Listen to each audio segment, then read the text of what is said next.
This podcast series is brought to you by Not Defined by Endo, providing support to endometriosis patients, their loved ones, and anyone suffering from symptoms that they suspect to be caused by endometriosis.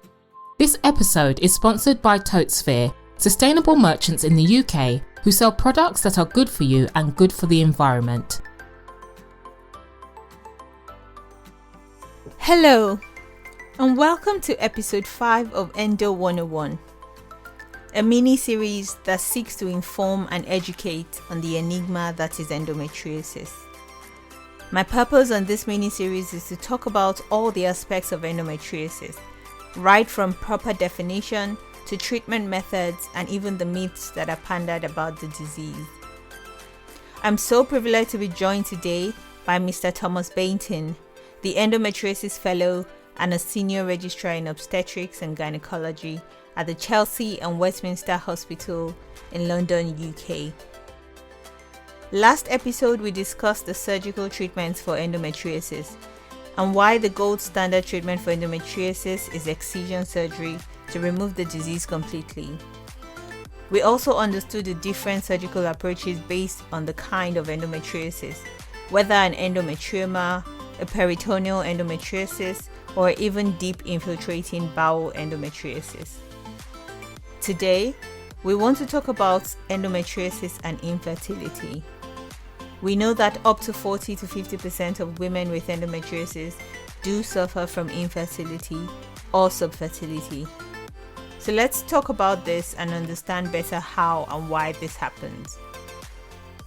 If you have any questions you are keen to get answers to, send an email to info@notdefinedbyendo.com with your questions, or DM me on Instagram at notdefinedbyendo or Tom at ccmig.london. If we have enough questions, we just might do a bonus episode where we answer them all. So welcome for the 5th time, Tom. Thank you, Tenny. Lovely to be here. Absolutely. It's been such an amazing series, and I have learned so much from our conversations, and I'm kind of a bit sad that it's coming to an end, but I'm glad that Me too. I'm glad that the series is out there for everyone and anyone who wants to listen to it whenever they want to. So today we're going to be talking about endometriosis and infertility. Perfect. Tenny, thank you so much for having me back. It does feel sad it's coming to an end, doesn't it? Maybe we'll do some bonus episodes in the future. Who knows? So yeah, absolutely. What I would say before we start on infertility is that me particularly and us at the Chelsea Centre for Minimally Invasive Gynecology obviously are surgeons and excision specialists. So we're not fertility subspecialists. We work very closely with our fertility colleagues who go through IVF and assisted reproduction techniques and everything else. So we can talk very generically about fertility, and obviously it's so closely associated with what we do. What I would counsel is there would be far more sort of niche advice perhaps from IVF specialists to be able to talk to people on a much more individual level about things. Okay, fantastic. So let's begin. So up to 40 to 50% of women with endometriosis struggle with infertility or subfertility. So can we talk about the mechanisms by which this happens? We know already from all the conversations we've had that endometriosis is when tissue that's similar to the lining of the womb begins to grow in the pelvis or even outside the pelvic organs. But why does this cause infertility? Is it the inflammation? Could it be the scarring that can occur in those organs? Is it issues with the eggs or a change to the makeup of the fluids in there? So what would you say are some of the reasons why endometriosis causes or results in infertility or subfertility? Sure. I mean, so much of this goes back to what we, I think, said in the very first episode, which is the enigma that is endometriosis. And to answer your question quite simply, all of the above certainly have potential implication, could potentially be a cause of subfertility in women with endometriosis. The one that we sort of commonly think about, and the one that a lot of people understand, is to do with the scarring, or people might have had operations and the surgeons refer to adhesions and things like that. Scarring in the pelvis can be due to lots of things. It commonly happens after pelvic infections. It sadly happens quite often after surgery, particularly surgery that's been with big scars, so more than laparoscopy if you've had a scar on the tummy. But of course, endometriosis is what we're talking about today, and that is strongly implicated in adhesions and scar tissue in the pelvis.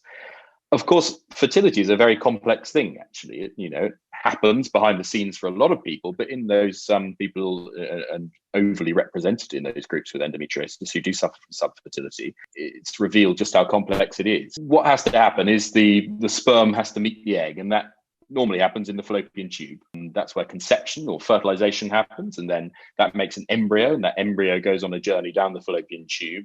It implants into the endometrium, which is the lining of the womb. As we know, the endometrium is that layer that's replicated outside the womb in women with endometriosis. But I think we've also discussed in previous episodes that even the endometrium in the normal place in the womb is somewhat different in women who suffer with endometriosis. And that endometrium has to be ready to receive an embryo, and it has to nurture it and look after it. And then there has to be some hormone feedback between the embryo, the endometrium, and the ovary to support the early pregnancy in those stages to prevent things like miscarriage happening. So it's a very complex process, and there are theories that endometriosis can disrupt it at many parts along that. Going back to the scarring is the one that, it's quite easy to visualize. If you've got lots of scarring in the pelvis, then potentially there could be narrowing or swelling or a blockage somewhere in the fallopian, and that's a barrier. So you can get a blockage between the sperm meeting the egg can't get down the fallopian tube, the sperm can't get up, conception can't happen. So that's what we call tubal factor subfertility, which is a cause of subfertility even in the absence of endometriosis, infections being the most common cause in that scenario, but it certainly is a common cause in endometriosis. Beyond that, you mentioned changes in the eggs, and then there's some evidence to show that eggs are actually quite different in women with endometriosis and potentially have some impairments in terms of conception and implantation, importantly. I would stress that these differences have been both observed and not observed in different sorts of scientific studies. So the evidence isn't that strong linking these things, but certainly there has been suggestion that there are changes. There was some quite convincing data looking at women who have donor eggs. So some women, for whatever reason, can't get pregnant with their own eggs. And this of course, involves IVF, if you're using someone else's eggs to get pregnant. And in eggs that have been donated from a woman with endometriosis, there is some impairment of conception, suggesting that there probably is something behind the scenes in terms of the eggs being slightly different in women with endometriosis. You mentioned inflammation, and we know, and I think we've talked about again in previous episodes, how the environment inside the tummy, inside the pelvis, is quite different to women with endometriosis. Mostly due to those inflammatory mediators, immune cells, things like macrophages, and there's chemicals called cytokines, which are all activated by these endometriotic deposits. And that changes the environment that the egg and the sperm are in. The fallopian tube, it doesn't look quite how it does in diagrams and textbooks. They actually waft around and move, and they're open to the pelvis. So the fluid that's inside the pelvis, and there's always fluid inside the pelvis, can freely travel down the fallopian tube, and fluid from within the endometrium can freely travel up the fallopian tube. So the sperm and the egg are in that environment. And again, if they've been exposed to inflammation, then theoretically there's change in the makeup, there's change in the capacity of the sperm to be able to latch on and penetrate and fertilize the egg. There might well be changes in the ability of the embryo, if fertilization happens, to be able to transfer down the fallopian tube effectively and then implant in the endometrium. Looking at the endometrium, there are theories about how endometriosis changes the environment, the hormonal makeup of the endometrium, most particularly due to progesterone, which, as you well know, is the hormone that's supportive of early pregnancy, gestational, we think about it, progesterone, and that helps prepare the endometrium for secreting all the nutrients, all the blood vessel formation that an early pregnancy needs. And there are some studies that show that there are changes in the progesterone receptor, so the receptiveness of the lining of the womb, the endometrium, to progesterone in early pregnancy isn't as good as it might have been otherwise. There's no smoking gun in all of this, unfortunately, and a lot of it is theory. A lot of it is putting together things that we found elsewhere. Yes, the inflammatory environment in the peritoneum is different than endometriosis. It's different in the endometrium in endometriosis. Maybe that's the cause, but we certainly haven't got very strong evidence linking every single point of the chain. The tubal issue and scarring, I think, is relatively well observed, and we know that sometimes freeing up adhesions and helping improve scarring in the pelvis can improve natural conception rates. I think we're going to get onto that in a second and talk about it.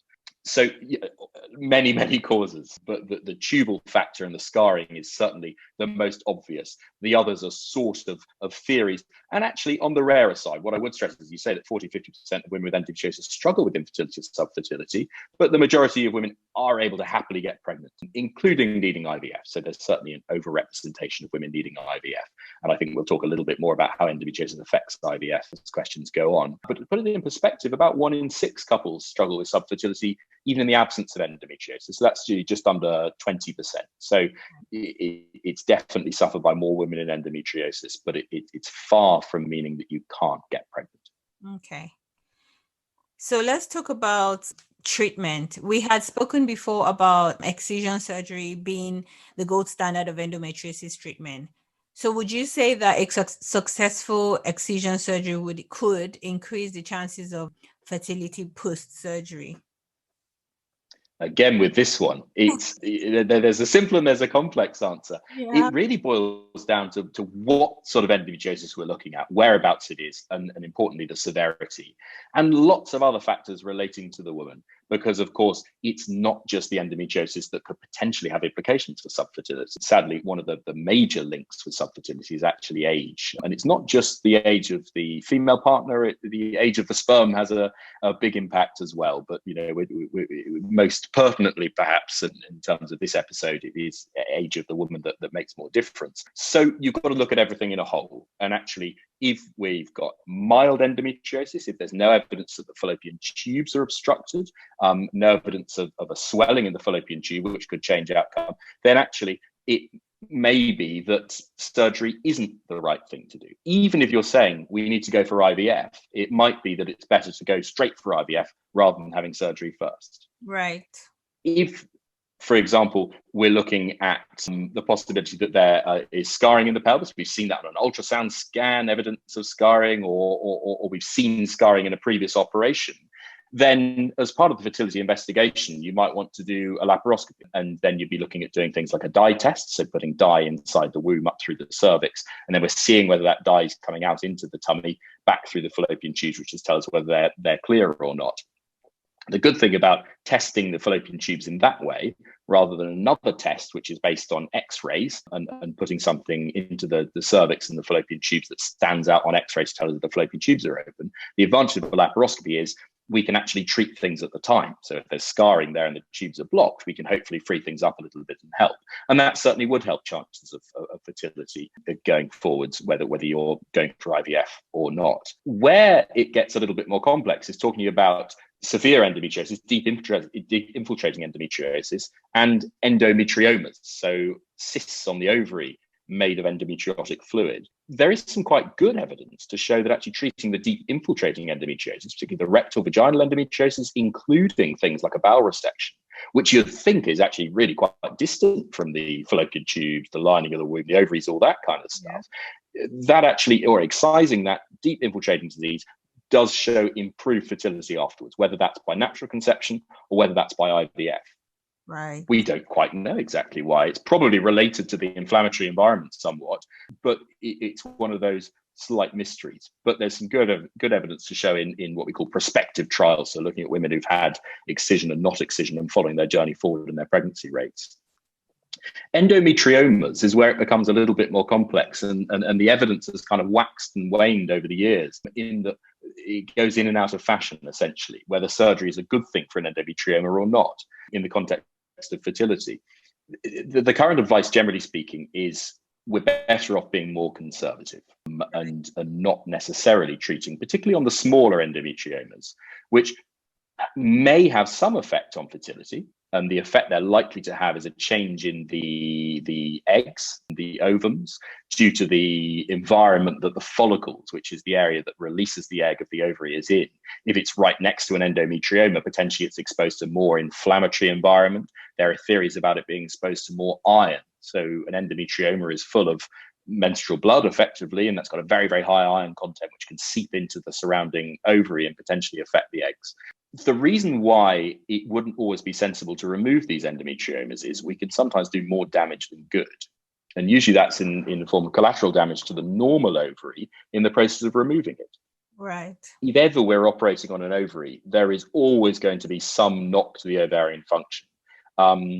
Not just because of damage to the normal ovary in the process of removing the endometrioma, but also what we call thermal injury, because what we do to control any bleeding from the ovary, and the ovary can be very, very vascular. It has a really good blood supply, which is always a good thing, but it doesn't mean we have to control bleeding from that area. Any bleeding we control with something called diathermy, which is electricity and electric current put through the ovary, which heats it up and effectively coagulates and cauterizes those blood vessels. And there can sometimes be collateral damage because of that. The ovary is handled, the ovaries move. There's all sorts of things which the ovary doesn't particularly like having done. And actually, if the endometrioma is relatively small, it's probably better off not to start doing surgery on it purely with fertility in mind. Of course, it's not just fertility that's always the issue, and endometriosis is often much more complex. And actually, it might be a mixture of pain symptoms, it might be a mixture of fertility, it might be a mixture of sort of non-pelvic other symptoms, in terms of looking at the whole body syndrome of endometriosis. So there would potentially be advantages to treating the endometrioma, but from a pure fertility point of view, not always cut and dry. Okay. Amazing. Okay, so Does that make sense? I don't know if you got a clear answer out of yes, me there. no, I did. I'm not sure. No, definitely clear, very clear actually about. And I was going to go. So sometimes yes, sometimes no. But particular caution endometriomas. Where it does become a little bit more tricky is if it's very, very big endometriomas. And then if you're looking certainly at things like IVF as being an option for fertility, the IVF surgeons might have a hard time finding the eggs because there's such a big endometrioma there. It's distorted the structure of the normal ovary such that there aren't many eggs being produced from there, or they can be very difficult to access. Anyone who's been through IVF will know that the egg collection process is where they're going to insert a needle through into the tummy to be able to retrieve these eggs. And if there are large endometriomas in the way, they might not be able to access all those follicles, or they risk potentially causing some contamination and damage. Okay. Why don't you take a break, grab a snack, or go get hydrated, and we will be back in 15 seconds.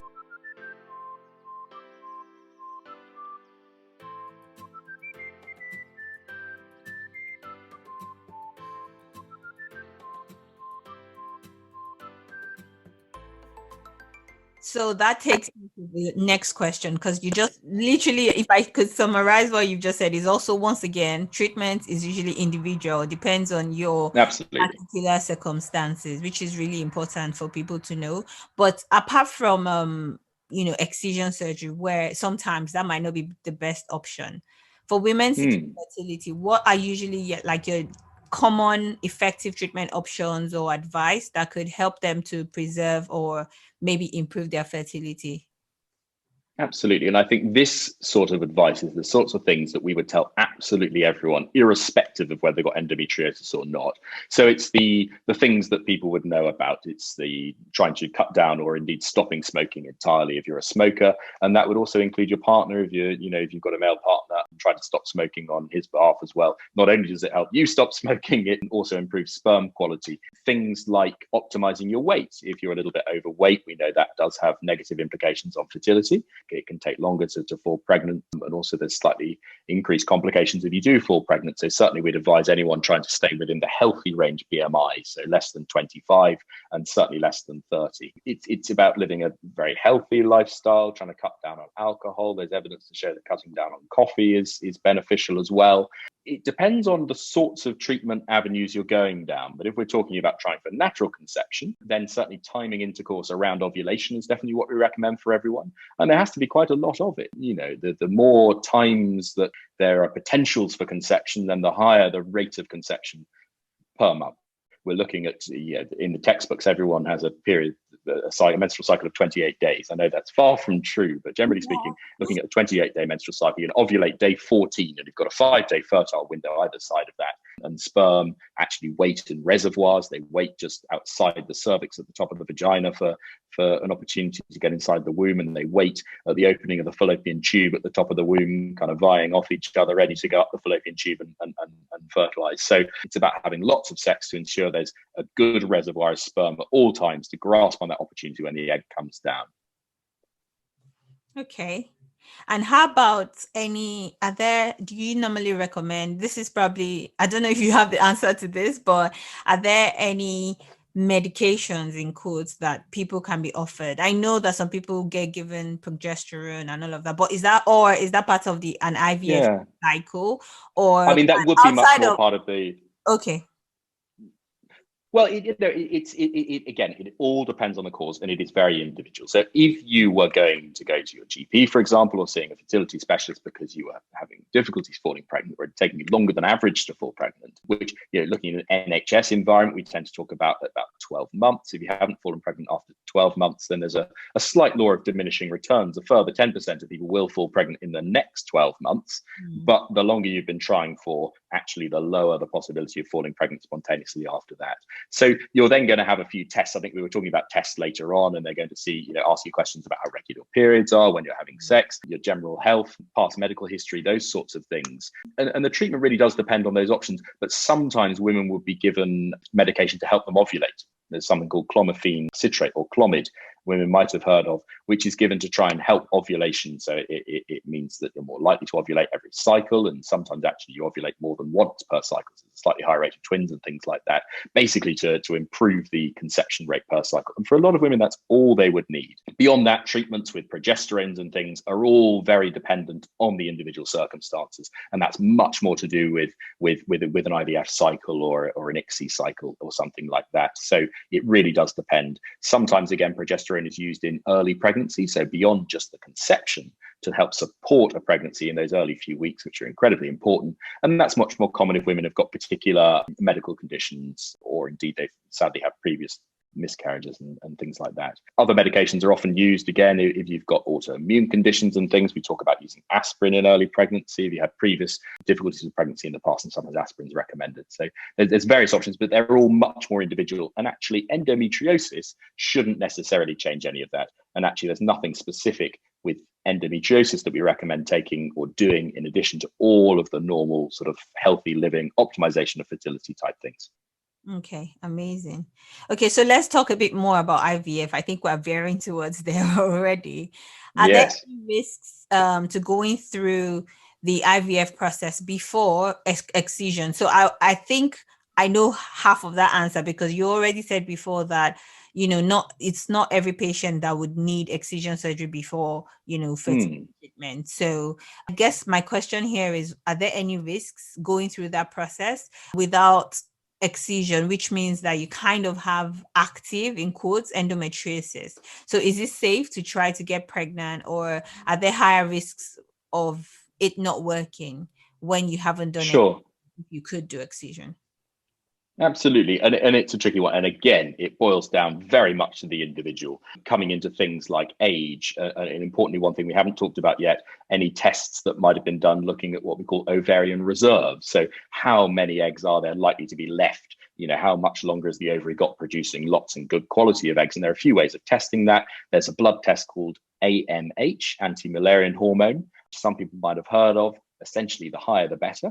It tells us that the ovaries have got lots and lots of future potential for follicles. The other thing is ultrasound scan and looking and counting number of follicles in the ovary and seeing how much there is left. So in some women, if, for example, they're on the slightly older side, over 40 at least, or, approaching that age, or indeed they've got a low AMH or low number of follicles on the ovary, then the answer is go straight for IVF, because that is going to be the quickest way of getting pregnancy. And actually, by doing surgery, by putting through an episode of recovery, by potentially knocking the ovaries in terms of damaging their potential to produce future eggs, we're maybe delaying the possibility of getting pregnant months or even years down the line, at which point, irrespective of any endometriosis, you will be less likely to fall pregnant just because of the passage of time, i.e. getting older. So there are definite advantages in not having surgery before IVF. So is it dangerous to have IVF before excision?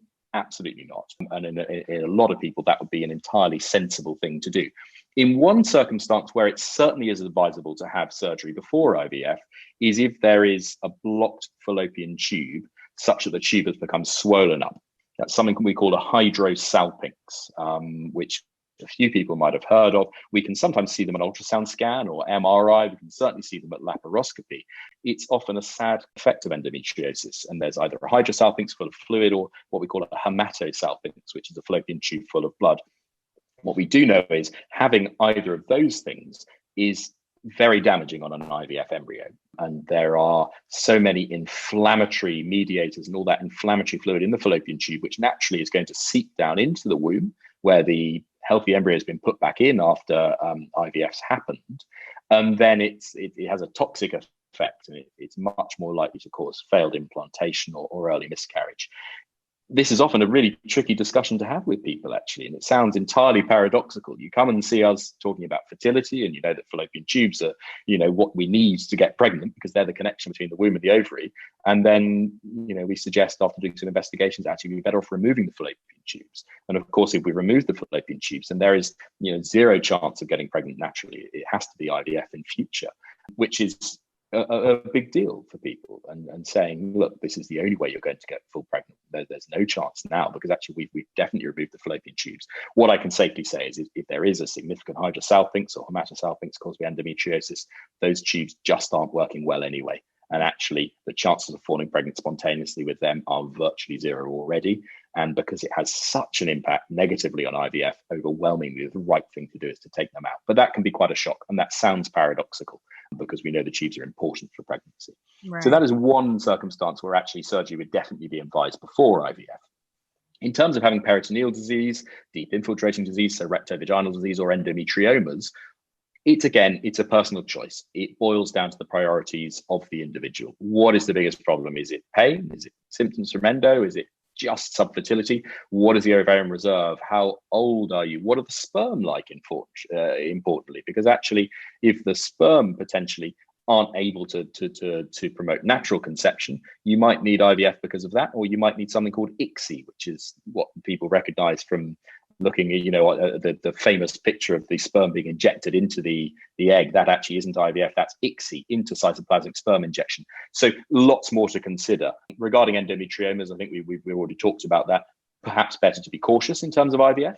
If you're going to remove a cyst from the ovary, we know, and there's very good evidence to show, that ovary produces fewer eggs afterwards. And if you follow up IVF cycles in women who've had an endometrioma removed from one side and not from the other, we can look on the ultrasound scan and say there's definitely fewer eggs produced from the ovary that had the cyst removed from it. Which again sounds paradoxical, doesn't it? But if that ovary has got such a big endometrioma in it that you can't get at any eggs anyway, then it might be best to remove it, accepting that it's going to potentially knock the ovarian reserve a little bit. Again, with the deep infiltrating disease, some evidence to show that improved both natural conception rates and IVF outcomes if we excise that rectovaginal disease. But of course, the downside is it's a great big operation to go through and a long period of recovery to go through, when actually if fertility is the main priority. And there's other factors which are leaning towards IVF, you might be better off going for that first. Okay. All right then. So you already mentioned a couple of tests, like you mentioned the dye test, and obviously ultrasound to look at the ovaries and maybe count. Are there any other tests when you're on this fertility path that you should probably be aware of in terms of the investigation? So you also mentioned the blood test, the AMH, which helps you measure the ovarian reserve as well. Is there anything else that you probably haven't mentioned yet that people should probably be aware of or should not be surprised when they're asked to do those tests in this process? Sure. So, specific to endometriosis, the main difference in terms of fertility investigations is people are more likely to have a laparoscopy than they are another test to look at, or a laparoscopy and dye test, than they are to have the other test to look at fallopian tubes called a hysterosalpingogram. That's the X-ray one, simply because if we suspect there might be some endometriosis there, then we're better off doing a laparoscopy where we can see if the tubes are blocked right in front of us and we can then treat things immediately, rather than saying, oh, look, we've got an HSG that shows the tubes are blocked, there's a possible hydrosalpinx, we then need to go on to do surgery anyway. So that's what's different in endometriosis patients. Regarding that, I think that the important blood test to have, and we're doing it now increasingly before any surgery on ovaries and endometriosis, so with endometriomas, is the AMH, because we know that surgery is going to have an impact on that number. And if that number is low to start with, then overwhelmingly it might be better off to go fertility treatment first. We know that AMH, the lower the number, sadly, the fewer eggs can be got back on average in fertility assisted cycles. So it's an important one that if it's already low, what we don't want to do is make it any lower. Other blood tests, I think you gave a very comprehensive sort of assessment there, Tenny, of tests happening before fertility treatment, but progesterone levels, estrogen levels, progesterone particularly, again, looking at a woman on a 28-day cycle, which of course we know everyone has, it would be a 21-day progesterone. So looking at the progesterone in the mid-luteal phase, which is that second half of the menstrual cycle, when the progesterone levels are nice and high, there's an ovarian cyst called a corpus luteum, which is formed, designed to support the early pregnancy. So in every woman, she hopes to get pregnant on day 14. Your menstrual cycle at least hopes you get pregnant. And then that corpus luteum is designed to produce that progesterone to support the early egg. And so testing those levels essentially is a test of ovulation, because it goes up after ovulation happens in the second half of the menstrual cycle. Although pretty much if women are having regular periods, we know that they probably should be ovulating. Okay. One thing I think we didn't discuss is, the way the scar tissue can affect the ovaries beyond just the fallopian tubes. And there's slightly more rare things now, but things like trapped ovary syndrome or unruptured follicle syndrome, where actually the egg might be released, or in the case of unruptured follicle, might not be released when ovulation, quotes unquote, should be happening around day 14 because of such significant scar tissue. And actually that egg is held there around the ovary and it's just not able to get down towards the fallopian tube. Oh, wow.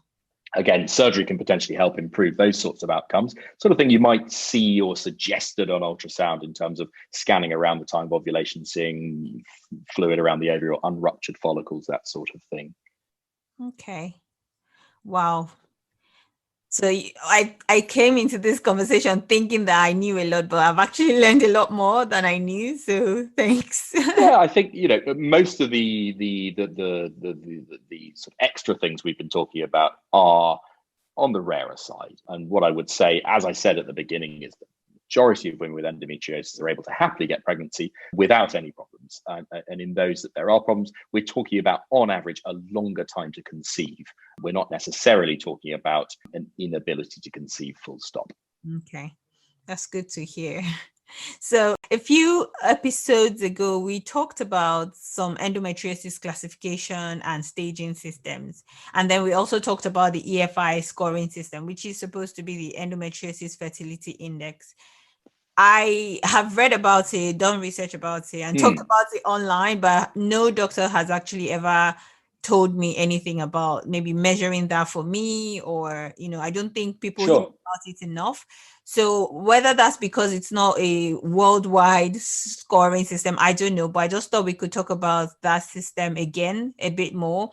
And I think it would just be good to know, if you use it, what the system is, and for people who are trying to understand where they fall when it comes to fertility, especially if they've had surgery, what should they be expecting, or what does it mean for them? Absolutely. And it's one of those things that, again, like a lot of things in medicine, sort of comes in and out of fashion as the evidence changes as to how good it really is. But it's been around for quite some time. And I think it has been shown to be a good, robust form of assessing someone's likelihood of spontaneous conception in the context of endometriosis. And it doesn't just look at endometriosis.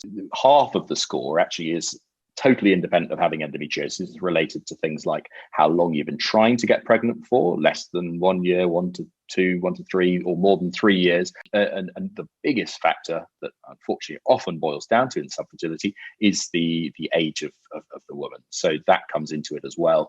Any previous pregnancies comes into it in terms of having had a baby before, what we would call secondary subfertility. So you've had a baby before and now it's sadly taking longer to fall pregnant, is a slightly better predictor of future pregnancy than if you've got what we call primary subfertility. So this is, you've never tried for pregnancy before, you haven't able to be pregnant before. So that's half the score, nothing to do with endo. The second half essentially all links into the the American Society of Reproductive Medicine classification, which again, and I think when we talked about classification of endo in our previous episode, isn't perfect, and it has downsides, and people use it, people don't use it, and that probably is the biggest reason why the EFI isn't used as much as it might be, because actually the backbone is a scoring system which has some fundamental flaws in it. But essentially that's looking at a combination of whereabouts the endometriosis is and how big it is, if there are nodules, whether there are endometriomas there, and you add up various numbers. And what you get with the EFI is a score between 0 and 10, and the higher the number, the greater the likelihood of falling pregnant spontaneously. It's not looking at IVF outcomes, it's looking at spontaneous conception. And it gives you a curve looking at conception rates over up to 3 years, 36 months. A score of 0 to 3, you've sadly got a under 10% chance of falling pregnant after the first 12 months, and then very little increase beyond that initial 10% after that. If you've got a score of 8, 9, 10, then 80% chance of falling pregnant at 3 years. So much more optimistic. And essentially, it's used as a guide to whether we could talk to people about going straight for things like IVF, or actually trying for spontaneous conception for some time afterwards. As you can imagine, if you had an EFI of 0 to 3 and you got a 10% chance of falling pregnant spontaneously over 3 years, then the answer would probably be, let's go for IVF, and let's go for that sooner rather than later. If your score falls at the top end, then actually you'd probably say, well, you know what, IVF has risks involved. It's something that potentially has financial implications depending on whereabouts you live and what sort of NHS level IVF care you'd be entitled to. Let's try the spontaneous conception, because we know that I've got a reasonable chance, at least, of having that. And then I'll review things in 6 months, 12 months, 24 months and see where we are. Of course, what's happening in the background is you're getting slightly older, which does change things. Yeah. Okay. So that was my last question for today. I have one final one, which is just, you mentioned earlier that more people with endometriosis usually go on to have kids, which is actually a great beacon of hope for many of us. So I just wanted to say, do you have any final advice or anything, any wise words for anyone going through infertility right now, especially if it's as a result of having endometriosis? Absolutely. It's an incredibly stressful time. And I think, it's tricky with subfertility, because it can take over your life for a long, long period of time. And anyone who knows who's going through IVF or assisted reproduction, then the commitment in terms of injections and visits to hospital and everything else, it is a huge, huge burden. So I think an important factor is often the support you have from family and your partner, and being kind to yourself as well. And, resting assured that usually the statistics are on your side in terms of things, and it can be a tricky journey. What we haven't talked about so much is things like miscarriage, which is unfortunately a sad truth in all pregnancy. We know that on average, potentially, 1 in 5, 1 in 4 pregnancies ends in miscarriage, irrespective of any other medical history, including things like age. And again, it gets slightly more common the older you are. And miscarriage is sadly something that is more common in IVF and assisted conception. So that's something as well that emotionally, I think, you have to think about. And if you're setting off on that journey, that's sometimes a bump in the road, which can be incredibly difficult. But overall, the picture is usually good. And on the whole with endometriosis, looking at it in terms of everyone, the vast majority of people have happy, healthy pregnancies. And actually, it doesn't have an implication in most people. In those that it does, there are plenty of things that can be done about it. Some of them much more simple. Some of them would involve IVF. Some of them involve much more complex treatment. And of course, sadly, there are very few women who actually find that they can't get pregnant despite all of the above interventions. But even then, any good fertility service would be able to talk to you about a whole host of other options, including things like adoption, surrogacy, and all those other things. So, there is hope somewhere. Oh, thank you very, very much. One thing we didn't mention, Tenny, I think is worth a very brief mention in the context of subfertility. One thing that is slightly higher risk in endometriosis is something called an ectopic pregnancy, which I know some women might have heard of. Essentially, it's to do with, most commonly, the potential for scar tissue in the fallopian tube. So it's where fertilization happens and an embryo is formed in the fallopian tube. That embryo usually is in the fallopian tube, but ectopic can actually be anywhere outside the womb. But that embryo implants too early and it gets stuck in the fallopian tube, which can potentially be a dangerous thing to happen in terms of bleeding in the fallopian tube.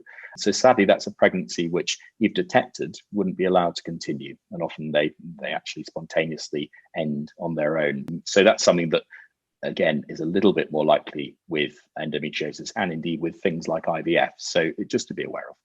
Okay. Thank you very much for sharing that. So we have come to the end of episode 5. I feel like there should be fireworks out there. There should. I hope you have learned a lot from this episode today. If you haven't listened to other episodes, please make sure you do. Next week's episode will be all about the myths of endometriosis. If you enjoyed this episode, I would love to know. Join me on Instagram and Facebook.